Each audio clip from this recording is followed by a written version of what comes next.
এলাকার সব থেকে বাজে মেয়েটাকে আমি বিয়ে করছিলাম আর বাসরাতে তাকে 3টা জিনিস উপহার দিয়েছিলাম।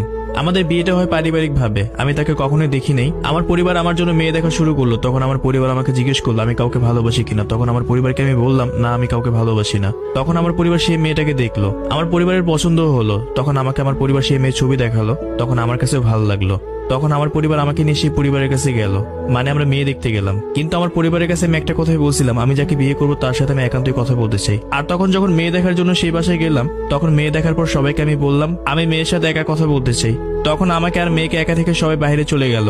তখন আমি সেই মেয়েকে জিজ্ঞেস করলাম, দেখেন আমি আপনাকে কিছু কথা জিজ্ঞেস করতে চাই, সব কথাগুলো সত্য সত্য বলবেন। আপনি কি কাউকে ভালোবাসেন, বা আপনাকে কি জোর করে আমার সাথে বিয়ে দেওয়া হচ্ছে? আপনার কি কোনো অতীত আছে? তখন সেই মেয়ে আমাকে বলল, দেখেন আমি আপনাকে মিথ্যা কথা বলবো না, আমি সত্য কথাই বলবো।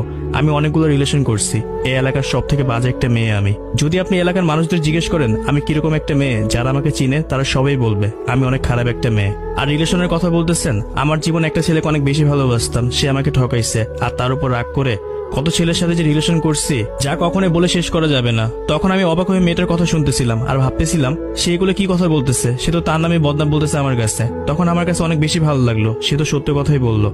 তখন সেই মেয়েটা আমাকে বলতেছে, আপনি কি এখন আমাকে বিয়ে করবেন? জানি বিয়ে করবেন না। তখন আমি তাকে হেসে বললাম, জি আমি আপনাকে বিয়ে করব। তখন সে আমাকে বলতেছে, আপনি তো জানতেই পারলেন আমি খারাপ একটা মেয়ে, তারপর আমাকে কেন বিয়ে করবেন? তখন আমি সেই মেয়েকে বললাম, সবাই তো একটা ভালো মানুষকে ভালোবাসতে চায়, সবাই তো একটা ভালো মানুষকে বিয়ে করতে চায়, আমি না হয় একটা খারাপ মানুষকে বিয়ে করে ভালোবেসে তাকে ভালো করে দিব। তারপর দুজনে সবাইকে বলে দিলাম আমাদের দুজনকে পছন্দ হয়েছে। তারপর আমরা সেইখান থেকে বিয়ে ঠিক করে বাসায় চলে আসতাম। বাসায় আসার পর প্রতিটা মুহূর্তে একটা কথাই ভাবতাম, এই মেয়েকে বিয়ে করে কি আমি ভুল করতেছি? সে তো অনেক ছেলের সাথে কথা বলছে, আমি যখন কাজের জন্য বাইরে থাকবো তখন তো আরো ছেলের সাথে কথা বলতে পারে। কিন্তু মনে মনে একটা কথাই ভাবতেছিলাম, যে মেয়েটা তার অতীতের কথা আমাকে বলছে সে মেয়েটা আর যাই হোক কখনো খারাপ হতে পারে না। তারপর ধুমধাম করে আমাদের বিয়েটাও হলো। তখন আমি বাসর ঘরে গেলাম, জীবনের প্রথম বাসর রাত, একটু নার্ভাস ফিল হইতেছিল নিজের ভিতরে। তখন আমি তার জন্য 3টা গিফট নিয়ে গেছিলাম। তার সামনে যখন গিফট নিয়ে গেলাম তখন সে আমাকে জিজ্ঞেস করতেছে এগুলো কি। তখন আমি তাকে বললাম খুলে দেখো। তারপর সে খুলে দেখলো একটা কোরআন শরীফ, একটা জায়নামাজ আর কিছু হাদিসের বই। তখন আমার বউ অনেক বেশি খুশি হলো। তখন সে আমাকে জিজ্ঞেস করলো, বাসরাতে তো সবাই অনেক কিছুই দেয়, কিন্তু আপনি যে আমাকে এত দামি একটা জিনিস দিলেন, এটা তোর কারণটা কি? তখন আমি তাকে বললাম, তুমি যখন এগুলো পড়বে তোমার অতীতকে ভুলে থাকবে আর খারাপ কাজ করা থেকে বিরত থাকবে। তখন সে আমাকে হেসে একটা কথা বললো, আমি খুব খুশি হয়েছি আপনি আমাকে এগুলো দিচ্ছেন, তবে সেদিন আপনাকে যে কথাগুলো বলছি আমি খারাপ একটা মেয়ে, সেদিন আমি মিথ্যা কথা বলছি। আমি দেখতে চেয়েছিলাম এত কিছু জানার পরে কি আপনি আমাকে বিয়ে করতে চান কিনা। তখন তার কথা শুনে খুব রাগ হচ্ছিল। তখন আমি তাকে বললাম, মানুষের ইমোশনাল নিয়ে কেন খেলো? তখন সে আমাকে সরি বললো, যত কিছুই হোক 10টা না 5টা না একটা মাত্র বউ আমার, তার সরি শুনে আমিও গলে গেলাম।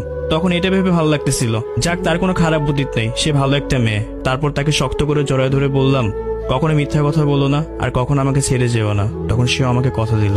যাই হোক, বাসরাতের পরের দিন যখন সকাল হলো তখন পাশে হাত দিয়ে দেখি বউ নাই, চেয়ে দেখি বউ মার সাথে কাজ করতেছে। আর অনেক বেশি ভালো লাগতেছিল। তখন ভাবতেছিলাম তার মন মানসিকতা কিরকম হবে, মার সাথে মিশতে পারবে কিনা, কিন্তু দেখলাম সে সহজে মার সাথে মিশে গেল। আর আমার মাও তাকে অনেক বেশি আদর করতো। আমার বউকে আমি অনেক বেশি ভালোবাসতাম আর সেও আমাকে অনেক বেশি ভালোবাসতো। আমার এখনো মনে আছে, আমি কাজে ব্যস্ত থাকার জন্য আমার বউকে তার বাপের বাসায় দিয়ে আসছিলাম, তাকে দিয়ে এসে আমি বাসায় চলে আসছি। সে কিভাবে জানি জানতে পারছে আমার খুব জ্বর আসছে। তখন আমার ফোনটা বন্ধ ছিল, সে অনেকগুলো ফোন করছিল আমাকে। ঠিক রাত 11টার দিকে দেখি আমার বউ আমার বাসায় চলে আসছে। তখন সে আমার সাথে অনেক রাগারাগি করতেছে আর বলতেছে, তোমার ফোন বন্ধ কেন, কতগুলো ফোন করছি তোমাকে। তখন সে আমাকে অনেক বেশি কেয়ার করলো। যখন আমি সুস্থ হলাম তখন সে আমাকে নিয়ে তার বাপের বাসায় গেল।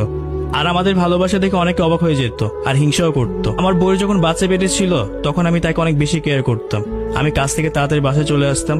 অনেকেই বলা বলি করতো আমি নাকি বউ পাগল, তবে কারো কোনো কথা আমি কান দিতাম না। আমার কাছে একটা কথাই মনে হতো, আমার বউকে আমি ভালোবাসবো, তার কেয়ার আমি করবো। এতে যদি মানুষ আমাকে বলা বলি করে আমি বউ পাগল, তাতে আমার কোনো কিছু যায় আসে না। আর আমার বউয়ের যেদিন বাচ্চা হবে সেদিন তার থেকে বেশি ভয় আমি পাচ্ছিলাম, তার কত না কষ্ট হবে। তাকে এত পরিমাণ ভালোবাসতাম। প্রতিটা মানুষের একটা না একটা অতীত আছে, কখনো তার অতীত দেখে 10 জনের কথা শুনে বউকে কম ভালোবাসবেন না। যদি আমার কথাগুলো শুনে খারাপ লেগে থাকে তাহলে আমাকে মাফ করবেন। এটা আমার কোনো স্টোরি না, এটা অন্য কারো স্টোরি, আমি জাস্ট তুলে ধরলাম। ধন্যবাদ সবাইকে।